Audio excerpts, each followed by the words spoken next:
Hi friends, ಹೇಗಿದ್ರೆಲ್ಲರೂ? ಇವತ್ತಿನ ವಿಡಿಯೋದಲ್ಲಿ ಮಗು ಹೊಟ್ಟೆಯಲ್ಲಿದ್ದಾಗ ಹೊಕ್ಕುಳ ಬಳ್ಳಿ ಕುತ್ತಿಗೆಗೆ ಸುತ್ತಿಕೊಂಡ್ರೆ ಅಪಾಯವೇ ಅಥವಾ ಈ ಥರ ಆಗೋದ್ರಿಂದ ನಾರ್ಮಲ್ ಡೆಲಿವರಿ ಆಗಲಿಕ್ಕೆ ಏನಾದರೂ ತೊಂದರೆ ಆಗ್ತಾ ಇದೆಯಾ ಅನ್ನೋದರ ಬಗ್ಗೆ ಡೀಟೇಲ್ಸ್ ಆಗಿ ನಾನು ಇವತ್ತಿನ ವಿಡಿಯೋದಲ್ಲಿ ನಾನು ತಿಳಿಸ್ಕೊಡ್ತಾ ಹೋಗ್ತೀನಿ. ಸೊ ಹಾಗಾಗಿ ಯಾರೆಲ್ಲ ಇದುವರೆಗೆ ನನ್ನ ಚಾನಲ್ನ ಸಬ್ಸ್ಕ್ರೈಬ್ ಮಾಡಿಲ್ಲ, ಪ್ಲೀಸ್ ಸಬ್ಸ್ಕ್ರೈಬ್ ಮಾಡ್ಕೊಳ್ಳಿ, ಪಕ್ಕದಲ್ಲಿ ಬೆಲ್ಲೈಕನ್ನು ಕೂಡ ಕ್ಲಿಕ್ ಮಾಡ್ಕೊಳ್ಳಿ. ಕೆಲವೊಮ್ಮೆ ಮಗು ಹೊಟ್ಟೆಯಲ್ಲಿದ್ದಾಗ ಹೊಕ್ಕುಳ ಬಳ್ಳಿ ಮಗುವಿನ ಕುತ್ತಿಗೆಗೆ ಸುತ್ತಕೊಳ್ಳುತ್ತೆ. ಇದು ಯಾವಾಗ ಸುತ್ತಕೊಳ್ಳುತ್ತೆ, ಈ ರೀತಿ ಆಗೋದ್ರಿಂದ ಮಗುವಿಗೆ ಏನಾದರೂ ಅಪಾಯ ಆಗುತ್ತಾ ಅನ್ನೋದನ್ನು ತಿಳ್ಕೊಳ್ಳೋಣ. ಇದು ಸಾಮಾನ್ಯವಾಗಿ ಕೊನೆಯ ತಿಂಗಳುಗಳಲ್ಲಿ ಆಗುವಂಥದ್ದು. ಅಂದರೆ 7, 8, 9 ಈ ಮಂತುಗಳಲ್ಲಿ ಸಾಮಾನ್ಯವಾಗಿ ಈ ರೀತಿಯ ಒಂದು ಸಮಸ್ಯೆ ಉಂಟಾಗುವಂಥದ್ದು. ಗರ್ಭಾವಸ್ಥೆಯ ಸಮಯದಲ್ಲಿ ಅನೇಕ ಸವಾಲುಗಳನ್ನು ಎದುರಿಸಬೇಕಾಗುತ್ತೆ. ಸೊ ಹಾಗಾಗಿ ಪ್ರತಿ ಗರ್ಭಿಣಿ ಸ್ತ್ರೀ ಒಂದಲ್ಲ ಒಂದು ರೀತಿಯ ಆರೋಗ್ಯ ಸಮಸ್ಯೆಯನ್ನು ಎದುರಿಸಿಯೇ ಇರುತ್ತಾರೆ. ಈ ಒಂದು ಚಿತ್ರದಲ್ಲೂ ನೀವು ಗಮನಿಸ್ಬೋದು ಹೇಗೆ ಹೊಕ್ಕುಳ ಬಳ್ಳಿ ಮಗುವಿನ ಕುತ್ತಿಗೆಯ ಸುತ್ತಕೊಂಡಿರುವಂಥದ್ದು. ಇನ್ನು ಕೆಲವು ಕಂಡೀಷನಲ್ಲಿ ಏನಾಗುತ್ತೆ ಅಂತ ಹೇಳಿದ್ರೆ ಎಲ್ಲರಿಗೂ ಆಗೋದಿಲ್ಲ. ಕೆಲವರಲ್ಲಿ ಏನಾಗುತ್ತೆ, ಮಗು ಬೆಳೆದಂತೆ ಹೊಕ್ಕುಳ ಬಳ್ಳಿ ಮಗುವಿನ ಕೊರಳಿಗೆ ಸುತ್ತಕೊಳ್ಳುತ್ತೆ. ಆದರೆ ಈ ರೀತಿ ಆದಾಗ ಗಾಬರಿ ಆಗೋದು ಸಹಜ. ಹಾಗಾದರೆ ಹೊಕ್ಕುಳ ಬಳ್ಳಿ ಎಷ್ಟು ಮುಖ್ಯ, ಇದು ಯಾಕೆ ಮಗುವಿನ ಕೊರಳಿಗೆ ಸುತ್ತಕೊಳ್ಳುತ್ತೆ ಮತ್ತು ಇದರಿಂದ ಏನಾದರೂ ಅಪಾಯ ಆಗುತ್ತಾ, ಇದನ್ನು ಹೇಗೆ ತಪ್ಪಿಸ್ಕೊಳ್ಳೋದು ಅನ್ನೋದರ ಬಗ್ಗೆ ಇವತ್ತಿನ ವಿಡಿಯೋದಲ್ಲಿ ತಿಳಿದುಕೊಳ್ಳೋಣ. ಹೊಕ್ಕುಳ ಬಳ್ಳಿ ಮಗು ಮತ್ತು ತಾಯಿಯ ನಡುವೆ ಇರುವ ಒಂದು ಸಂಪರ್ಕದ ಕೊಂಡಿಯಾಗಿದೆ. ಈ ಒಂದು ಹೊಕ್ಕುಳ ಬಳ್ಳಿಯ ಮೂಲಕ ತಾಯಿಯಿಂದ ಮಗುವಿಗೆ ಬೇಕಾದ blood supply, oxygen supply, vitamin ಸಪ್ಲೈಗಳನ್ನು ಮಾಡುತ್ತೆ. ಹೊಕ್ಕುಳ ಬಳ್ಳಿಯು ಸಾಮಾನ್ಯವಾಗಿ 2 ಅಪಧಮನಿಗಳು ಮತ್ತು 1 ಅಭಿಧಮನಿಯನ್ನು ಹೊಂದಿರುತ್ತದೆ. ರಕ್ತನಾಳವು ಆಮ್ಲಜನಕಯುಕ್ತ ರಕ್ತವನ್ನು ಜರಾಯುವಿನಿಂದ ಭ್ರೂಣಕ್ಕೆ ಒಯ್ಯುತ್ತೆ ಮತ್ತು ಅಪಧಮನಿಗಳು ಆಮ್ಲಜನಕ ರಹಿತ ರಕ್ತ ಮತ್ತು ತ್ಯಾಜ್ಯ ಉತ್ಪನ್ನಗಳನ್ನು ಭ್ರೂಣದಿಂದ ಜರಾಯುವಿಗೆ ಸಾಗಿಸುತ್ತವೆ. ಯಾವಾಗ ಈ ಒಂದು ಹೊಕ್ಕುಳ ಬಳ್ಳಿ ಮಗುವಿನ ಕುತ್ತಿಗೆಗೆ ಸುತ್ತಕೊಳ್ಳುತ್ತೆ, ಸರಿಯಾದ ರೀತಿಯಲ್ಲಿ ರಕ್ತ ಸಂಚಾರವಾಗುತ್ತಿದ್ದರೆ ಹೊಕ್ಕುಳ ಬಳ್ಳಿ ಮಗುವಿನ ಕುತ್ತಿಗೆಗೆ ಸುತ್ತಿಕೊಂಡರೂ ಯಾವುದೇ ರೀತಿಯ ಸಮಸ್ಯೆಯಾಗೋದಿಲ್ಲ. ಆದರೆ ಅದು ತುಂಬ ಟೈಟಾಗಿ ಸುತ್ತಕೊಂಡ್ರೆ ಮಗುವಿನ ಉಸಿರಾಟಕ್ಕೆ ತೊಂದರೆ ಆಗುತ್ತೆ. ತುಂಬ ಲೂಸಾಗಿ ಸುತ್ತಕೊಂಡು ರಕ್ತ ಸಂಚಾರ ಎಲ್ಲ ಚೆನ್ನಾಗಿ ಆಗ್ತಾ ಇದೆ ಅಂತ ಹೇಳಿದ್ರೆ ಯಾವುದೇ ಸಮಸ್ಯೆ ಆಗೋದಿಲ್ಲ. ಇವಾಗ ಯಾವ ಸಂದರ್ಭದಲ್ಲಿ ಈ ಒಂದು ಹೊಕ್ಕುಳ ಬಳ್ಳಿ ಮಗುವಿನ ಕುತ್ತಿಗೆಗೆ ಸುತ್ತಕೊಳ್ಳುತ್ತೆ ಅಂತ ಹೇಳಿದರೆ, ಮೊದಲನೇದಾಗಿ ಮಗುವಿನ ಸುತ್ತ ಇರುವ ನೀರು ಅಂದರೆ ಅಮ್ಯುನಿಟಿ ಫ್ಲೂಯಿಡು ತುಂಬ ಜಾಸ್ತಿ ಆದಾಗ ಈ ಒಂದು ಹೊಕ್ಕುಳ ಬಳ್ಳಿ ಮಗುವಿನ ಕುತ್ತಿಗೆಗೆ ಸುತ್ತಿಕೊಳ್ಳುವ ಸಾಧ್ಯತೆಗಳಿವೆ. ಮತ್ತು ಈ ಒಂದು ಹೊಕ್ಕುಳ ಬಳ್ಳಿಗೆ ಸರಿಯಾದ ರಕ್ತ ಸಂಚಾರ ಅಥವಾ ಆಮ್ಲಜನಕ ಸಪ್ಲೈ ಆಗದಿದ್ದಾಗ ಮಗುವಿನ ಕುತ್ತಿಗೆಗೆ ಈ ಒಂದು ಹೊಕ್ಕುಳ ಬಳ್ಳಿ ಸುತ್ತಕೊಳ್ಳುತ್ತೆ. ನೆಕ್ಸ್ಟ್ ಅಸಹಜವಾಗಿ ಉದ್ದವಾದ ಹೊಕ್ಕುಳ ಬಳ್ಳಿ ಇದ್ದರೆ ಅಥವಾ ಈ ಒಂದು ಹೊಕ್ಕುಳ ಬಳ್ಳಿ ತುಂಬ ದುರ್ಬಲವಾಗಿದ್ದು ಅಥವಾ ಚಿಕ್ಕದಿದ್ದರೂ ಕೂಡ ಹೊಕ್ಕುಳ ಬಳ್ಳಿ ಮಗುವಿನ ಕುತ್ತಿಗೆಗೆ ಸುತ್ತಿಕೊಳ್ಳುವ ಸಾಧ್ಯತೆಗಳಿವೆ. ಅಥವಾ ಮಗು ತುಂಬ ಆ್ಯಕ್ಟಿವ್ ಇದ್ರೂ ಈ ರೀತಿ ಆಗುವಂಥ ಸಾಧ್ಯತೆಗಳಿವೆ. ಅಥವಾ ನಿಮ್ಮ ಗರ್ಭದಲ್ಲಿ ಒಂದಕ್ಕಿಂತ ಜಾಸ್ತಿ ಮಗು ಬೆಳೀತಾ ಇದ್ದರೂ ಕೂಡ ಮಗುವಿನ ಕುತ್ತಿಗೆಗೆ ಈ ಒಂದು ಹೊಕ್ಕುಳ ಬಳ್ಳಿ ಸುತ್ತಿಕೊಳ್ಳುವಂಥ ಸಾಧ್ಯತೆಗಳಿವೆ. ಮಗು ತುಂಬ ಜಾಸ್ತಿ ಮೂವ್ಮೆಂಟ್ ಮಾಡ್ತಾ ಇದ್ದರೂ ಕೂಡ ಈ ರೀತಿ ಆಗುವಂಥ ಸಾಧ್ಯತೆಗಳಿವೆ. ನಿಮಗೆ ಈ ರೀತಿಯಾಗಿ ನಿಮ್ಮ ಮಗುವಿನ ಕುತ್ತಿಗೆಗೆ ಹೊಕ್ಕುಳ ಬಳ್ಳಿ ಸುತ್ತಕೊಂಡಿದೆ ಅಂದಾಗ ಸಹಜವಾಗಿ ನಿಮಗೆ ಟೆನ್ಷನ್ ಆಗ್ಬೋದು. ಆದರೆ ಹೆಚ್ಚಿನ ಸಂದರ್ಭದಲ್ಲಿ ಮಗುವಿನ ಸುತ್ತ ಇರುವಂಥ ನೀರು ಸರಿಯಾಗಿದ್ದಾಗ ಮತ್ತು ಹೆರಿಗೆ ಸಮಯಕ್ಕೆ ಮಗುವಿನ ತಲೆ ಕೆಳಗಡೆ ಬಂದರೆ ಯಾವುದೇ ರೀತಿಯ ಸಮಸ್ಯೆ ಇಲ್ಲದೆ ನಾರ್ಮಲ್ ಡೆಲಿವರಿ ಆಗ್ಬೋದು.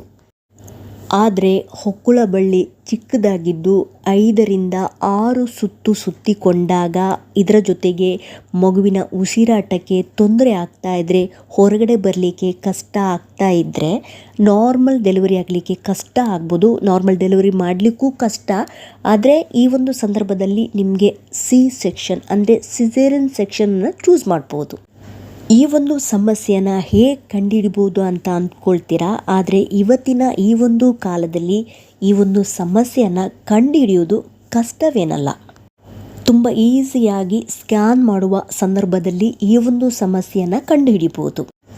ಸಾಮಾನ್ಯವಾಗಿ ಇದು ನಿಮಗೆ ಕಂಡುಹಿಡಿಲಿಕ್ಕೆ ಕಷ್ಟ ಆಗ್ಬೋದು, ಆದರೆ ನೀವು ಯಾವಾಗಲೂ ಮಗುವಿನ ಮೂಮೆಂಟ್ಸನ್ನು ಗಮನಿಸ್ತಾ ಇರಬೇಕಾಗುತ್ತೆ. ತೀರಾ ಕಮ್ಮಿ ಮೂಮೆಂಟ್ಸ್ ಆದರೆ ನೀವು ತಕ್ಷಣ ಡಾಕ್ಟ್ರನ್ನ ಕನ್ಸಲ್ಟ್ ಮಾಡಿ ಒಮ್ಮೆ ಟೆಸ್ಟ್ ಮಾಡೋದು ಒಳ್ಳೆಯದು. ಇದಲ್ಲದೆ ಭ್ರೂಣವು ಅಸಹಜ ಹೃದಯ ಬಡಿತ ಅಥವಾ ಉಸಿರಾಟ ಮತ್ತು ಆಮ್ಲಜನಕದ ತೊಂದರೆಗಳನ್ನು ಹೊಂದಿರದಿದ್ದಲ್ಲಿ ಯಾವುದೇ ರೀತಿಯ ಲಕ್ಷಣ ಕಂಡುಬರೋದಿಲ್ಲ.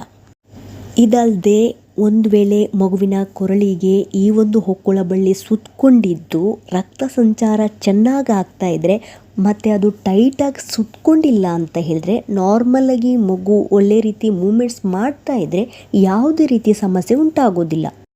ಮತ್ತು ಇದನ್ನು ಯಾವಾಗ ಸ್ಕ್ಯಾನ್ ಮಾಡ್ತಾರೆ ಆ ಒಂದು ಸಂದರ್ಭದಲ್ಲಿ ಮಗುವಿನ ಚಲನಾವಲನವನ್ನು ನೋಡಿ ಹೊಕ್ಕುಳ ಬಳ್ಳಿ ಸುತ್ತಕೊಂಡಿದೆಯಾ ಇಲ್ಲ ಅಂತೇಳಿ ಪತ್ತೆ ಹಚ್ಬೋದು. ನಿಮ್ಮ ಸ್ಕ್ಯಾನಲ್ಲೂ ಮೆನ್ಷನ್ ಮಾಡಿರ್ತಾರೆ, single nuchal cord around the neck ಅಂತ ಬರೆದಿರ್ತಾರೆ, ಅಥವಾ double nuchal cord around the neck ಅಂತ ಹೇಳಿ ಮೆನ್ಷನ್ ಮಾಡಿರ್ತಾರೆ. ಈ ಒಂದು ಸಮಸ್ಯೆ 10% ಮಾತ್ರ ತುಂಬು ಗರ್ಭಿಣಿಯಲ್ಲಿ ಕಾಣಿಸ್ಕೊಳ್ಳುತ್ತೆ. ಇದು ಜಾಸ್ತಿಯಾಗಿ ಕಾಣಿಸ್ಕೊಳ್ಳೋದಿಲ್ಲ, ರೇರ್ ಆಗಿ ಕಾಣಿಸ್ಕೊಳ್ಳುತ್ತೆ. ಕೆಲವು ಸಂದರ್ಭಗಳಲ್ಲಿ ಮಗು ತನ್ನಷ್ಟಕ್ಕೆ ತಾನು ಅದನ್ನು ತೆಗೆದು ಹಾಕುವಂಥ ಸಂದರ್ಭಗಳಿವೆ. ಮತ್ತು ನೀವು ಯಾವಾಗ ರೆಸ್ಟ್ ತಗೊಳ್ತೀರಾ ಅಥವಾ ಬೆಳಿಗ್ಗೆ ಏಳುವ ಸಂದರ್ಭದಲ್ಲಿ ಸಡನ್ನಾಗಿ ಏಳಬೇಡಿ. ನಿಧಾನ ಕೂತ್ಕೊಂಡು ಅಥವಾ ಒಂದು ಸೈಡಿಂದ ಇನ್ನೊಂದು ಸೈಡಿಗೆ ನಿಧಾನ ಟರ್ನ್ ಮಾಡಿ ಏಳಬೇಕಾಗತ್ತೆ. ಒಂದೇ ಸರಿ ಏಳಬಾರ್ದು. ಮತ್ತು ನೀವು ಮಲಗಿದಾಗ ರೈಟ್ ಸೈಡಿಂದ ಲೆಫ್ಟ್ ಸೈಡಿಗೆ ಏನಾದರೂ ಚೇಂಜ್ ಮಾಡಬೇಕು, ಪೊಸಿಷನ್ ಚೇಂಜ್ ಮಾಡಬೇಕು ಅಂತ ಹೇಳಿದರೆ ನಿಧಾನವಾಗಿ ಚೇಂಜ್ ಮಾಡಬೇಕಾಗತ್ತೆ. ಸಡನ್ನಾಗಿ ನೀವು ಚೇಂಜ್ ಮಾಡ್ಕೊಳ್ಳೋಕ್ಕೆ ಹೋಗಬೇಡಿ. ಇದರ ಜೊತೆಗೆ ಮಗುವಿನ ಮೂಮೆಂಟ್ಸನ್ನು ನೀವು ಗಮನಿಸ್ತಾ ಇರಬೇಕು. ತೀರಾ ಕಮ್ಮಿ ಮೂಮೆಂಟ್ಸ್ ಆಗ್ತಾ ಇದೆ ಅಂತ ಹೇಳಿದರೆ ನೀವು ತಕ್ಷಣ ಡಾಕ್ಟರ್ನ ಕನ್ಸಲ್ಟ್ ಮಾಡಿ ಒಮ್ಮೆ ಟೆಸ್ಟ್ ಮಾಡೋದು ಒಳ್ಳೆಯದು. ಒಂದು ವೇಳೆ ಈ ರೀತಿಯ ಕಂಡೀಷನ್ ಇದ್ದರೆ ನಾರ್ಮಲ್ ಡೆಲಿವರಿ ಆಗ್ಬೋದು. ಆದರೆ ನಾರ್ಮಲ್ ಡೆಲಿವರಿ ಆಗಲಿಕ್ಕೆ ಇದೊಂದೇ ಕಾರಣ ಅಲ್ಲ, ಇದಕ್ಕೆ ಬೇರೆ ಬೇರೆ ಕಂಡೀಷನ್ಗಳು ಸರಿ ಇರಬೇಕು. ತಾಯಿಯ ಕಂಡೀಷನ್ ಚೆನ್ನಾಗಿರಬೇಕು, ಮಗುವಿನ ಕಂಡೀಷನ್ ಕೂಡ ಚೆನ್ನಾಗಿರಬೇಕಾಗುತ್ತೆ ನಾರ್ಮಲ್ ಡೆಲಿವರಿಯ ಸಂದರ್ಭದಲ್ಲಿ. ಕೊನೆಯದಾಗಿ ಮಗುವಿನ ಕುತ್ತಿಗೆಗೆ ಈ ಒಂದು ಹೊಕ್ಕುಳ ಬಳ್ಳಿ ಸುತ್ತಕೊಳ್ಳೋದು ತುಂಬ ಕಡಿಮೆ ಸಂದರ್ಭಗಳಲ್ಲಿ ಈ ಒಂದು ಸಮಸ್ಯೆ ಕಂಡುಬರುತ್ತೆ. ಅದರಲ್ಲಿಯೂ ಕೂಡ ಎಷ್ಟು ಬಾರಿ ಸುತ್ತಕೊಂಡಿದೆ, 1 ಸರಿನಾ 2 ಸರಿನಾ 3 ಸರಿನಾ ಅನ್ನೋದು ಡಿಪೆಂಡ್ ಆಗಿರುತ್ತೆ ನಾರ್ಮಲ್ ಡೆಲಿವರಿ ಆಗಲಿಕ್ಕೆ. ಮತ್ತು ನಿಮಗೆ ಡೆಲಿವರಿ ಸಮಯದಲ್ಲಿ ನಾರ್ಮಲ್ ಡೆಲಿವರಿ ಮಾಡ್ಬೋದಾ, ತಾಯಿಯ ಕಂಡೀಷನ್ ಚೆನ್ನಾಗಿದೆಯಾ, ಮಗುವಿನ ಕಂಡೀಷನ್ ಚೆನ್ನಾಗಿದೆಯಾ ಅಂತ ಹೇಳಿ ಡಾಕ್ಟ್ರೇ ಡಿಸೈಡ್ ಮಾಡಿ ನೋಡ್ತಾರೆ. ಒಂದು ವೇಳೆ ನಾರ್ಮಲ್ ಡೆಲಿವರಿ ಮಾಡುವಂಥ ಸಾಧ್ಯತೆಗಳು ಜಾಸ್ತಿ ಇದ್ದರೆ ತಾಯಿ ಮತ್ತು ಮಗುವಿಗೆ ಯಾವುದೇ ರೀತಿಯ ಸಮಸ್ಯೆ ಬರದಂತೆ ನಾರ್ಮಲ್ ಡೆಲಿವರಿ ಮಾಡ್ಬೋದು. ಸೊ ಇದ್ರ ಬಗ್ಗೆ ನೀವು ಟೆನ್ಷನ್ ಮಾಡ್ಕೊಳ್ಳೋ ಅಗತ್ಯವಿಲ್ಲ. ಒಂದು ವೇಳೆ ನಿಮಗೆ ಮೊದಲೇ ಗೊತ್ತಿದ್ದು ಅಥವಾ ಸ್ಕ್ಯಾನ್ ಮೂಲಕ ನಿಮಗೆ ಡಾಕ್ಟ್ರ್ ಏನಾದರೂ ತಿಳಿಸಿದರೆ ಡೆಲಿವರಿ ಆಗೋಕ್ಕಿಂತ ಮುಂಚೆ ಅಥವಾ 7ನೇ ತಿಂಗಳಲ್ಲಿ 8ನೇ ತಿಂಗಳಲ್ಲಿ ಅಥವಾ 9ನೇ ತಿಂಗಳಲ್ಲಿ ಏನಾದರೂ ಗೊತ್ತಾಯಿತು ಅಂತ ಹೇಳಿದರೆ ಮಗುವಿನ ಮೂಮೆಂಟ್ ಮಾತ್ರ ನೀವು ಯಾವಾಗಲೂ ಅಬ್ಸರ್ವ್ ಮಾಡ್ತಾ ಇರಬೇಕು. ಇದರ ಜೊತೆಗೆ ಡಾಕ್ಟ್ರು ನಿಮಗೆ ಯಾವಾಗೆಲ್ಲ ಸ್ಕ್ಯಾನಿಗೆ ಹೇಳ್ತಾರೆ ಆವಾಗ ನೀವು ಹೋಗಬೇಕಾಗತ್ತೆ. ಡಾಕ್ಟ್ರು ಕೊಟ್ಟಿರುವಂಥ ಪ್ರತಿಯೊಂದು ಮೆಡಿಸಿನ್ ಮತ್ತು ಚೆಕಪ್ಪಿಗೆ ನೀವು ರೆಗ್ಯುಲರ್ ಆಗಿ ಹೋಗಬೇಕಾಗತ್ತೆ. ಯಾವುದೇ ರೀತಿಯಲ್ಲಿ ನೀವು ಮಿಸ್ ಮಾಡ್ಕೋಬಾರ್ದು. ಸೊ ಹಾಗಾಗಿ ನೀವು ಸ್ಕ್ಯಾನ್ ಮಾಡಿದಾಗ ಈ ರೀತಿ ಸಮಸ್ಯೆ ಇದ್ದಲ್ಲಿ ನಿಮಗೆ ಡಾಕ್ಟ್ರು ಖಂಡಿತವಾಗಿ ತಿಳಿಸ್ತಾರೆ. 1 ಸರಿ ಸುತ್ತಕೊಂಡಿದೆ ಅಥವಾ 2 ಸರಿ ಸುತ್ತಕೊಂಡಿದೆ, ಎಷ್ಟು ಸರಿ ಸುತ್ತಕೊಂಡಿದೆ ಅಂತೇಳಿ ಅವ್ರು ಹೇಳ್ತಾರೆ. ಮತ್ತು ಏನು ಮಾಡಬೇಕು, ಯಾವ ರೀತಿ ಇರಬೇಕು ಅಂತಲೂ ಕೂಡ ಅವ್ರು ಹೇಳ್ತಾರೆ. ಮತ್ತು ಯಾವಾಗ ಸ್ಕ್ಯಾನ್ಗೆ ಬರಬೇಕಂತಲೂ ಕೂಡ ಹೇಳ್ತಾರೆ. ಅದನ್ನು ನೀವು ತಪ್ಪದೆ ಪಾಲಿಸ್ಬೇಕಾಗತ್ತೆ. ಇದ್ರ ಬಗ್ಗೆ ನೀವು ವರಿ ಮಾಡ್ಕೋಬೇಡಿ. ಸೊ ಈ ಒಂದು ಇನ್ಫಾರ್ಮೇಷನ್ ನಿಮಗೆ ಇನ್ಫಾರ್ಮೇಟಿವ್ ಅನಿಸಿದ್ದಲ್ಲಿ ಪ್ಲೀಸ್ ಸಬ್ಸ್ಕ್ರೈಬ್ ಮಾಡೋದನ್ನು ಮರಿಬೇಡಿ. ಸಿಗ್ತೀನಿ ಮುಂದಿನ ವಿಡಿಯೋದಲ್ಲಿ. Thank you so much friends.